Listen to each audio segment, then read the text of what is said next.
अस्सलामु अलैकुम वरहमतुल्लाहि ताला वबरकातुहू। मोहतरम नाज़रीन, इंशाअल्लाहुल अज़ीम आज हम बयान करेंगे कि रकात पाने के लिए मस्जिद में दौड़ना ये कैसा है। यानी बाज़ लोग ऐसा करते हैं कि जमात में शामिल होने के लिए और रकात को पाने के लिए मस्जिद में दौड़ते हैं, तो ऐसा दौड़ना और उनका ये अमल शरीयत की निगाह में कैसा है। इंशाअल्लाहुल अज़ीम हुक्म शरा जो है मैं उसको बयान करने की कोशिश करूँगा। तो शरीयत ये हुक्म देती है कि रकात पाने के लिए दौड़कर जमात में शामिल होना ये मकरूह ममनू है। और ये जो ममानियत है ये हदीस रसूलुल्लाह सल्लल्लाहु अलैहि वसल्लम से साबित है, हदीस पाक में मौजूद है। हत्ता कि बाज़ सहाबा इकराम अलैहिम रिज़वान ने नबी करीम सल्लल्लाहु अलैहि वसल्लम के पीछे नमाज अदा करने के लिए जल्दी की, तो आका करीम सल्लल्लाहु अलैहि वसल्लम ने उन्हें भी मना फरमा दिया और यह भी इरशाद फरमाया कि नमाज के लिए सुकून और इत्मीनान के साथ आओ। उलमाए हक़ ने इसकी मुख्तलिफ़ किस्में भी बयान की हैं, जैसे कि पहली किस्म ये है कि नबी करीम सल्लल्लाहु अलैहि वसल्लम का इरशाद मुबारक है कि नमाज का इरादा करने वाला गोया नमाज ही में है, कि अनकरीब वो उसे अदा करने वाला है, लिहाजा उसे चाहिए कि वो नमाज के आदाब का ख्याल रखे और खिलाफ़ अदब कोई काम ना करे, और नमाज के लिए इस तरह से दौड़ना भी ये खिलाफ़ अदब है। दूसरी किस्म ये बयान की है कि दौड़ने वाले शख्स की सांस फूल जाती है, यानी कि वो हाँफ जाता है, हाँफने लगता है, सांस फूलती है, थकान महसूस होती है। अगर इसी हालत में नमाज में शामिल होगा तो अज़कार नमाज को अहसन अंदाज से अदा नहीं कर पाएगा।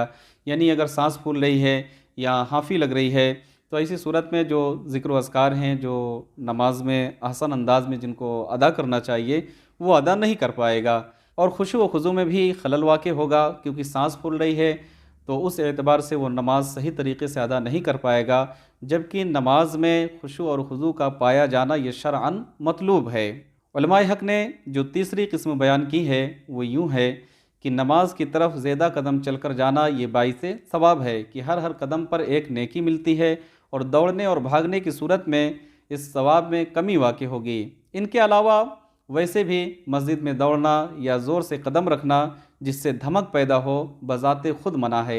लिहाजा नमाजी को चाहिए कि वो हुज़ूर नबी करीम सल्लल्लाहु अलैहि वसल्लम के फ़रमान पर अमल और मस्जिद के आदाब का ख़याल करते हुए सुकून व इत्मीनान के साथ आकर जमात में शामिल हो।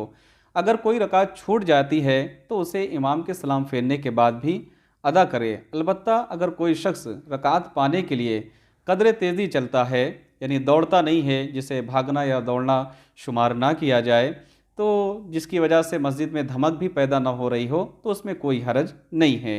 यानी बाज़ लोग इस तरीके से भागते हैं या दौड़ते हैं जिसकी वजह से मस्जिद में धमक पाई जाती है, एक आवाज़ आती है कि हाँ कोई आ रहा है, कोई जा रहा है, तो ये भी मस्जिद के जो आदाब हैं उसके ये ख़िलाफ़ है।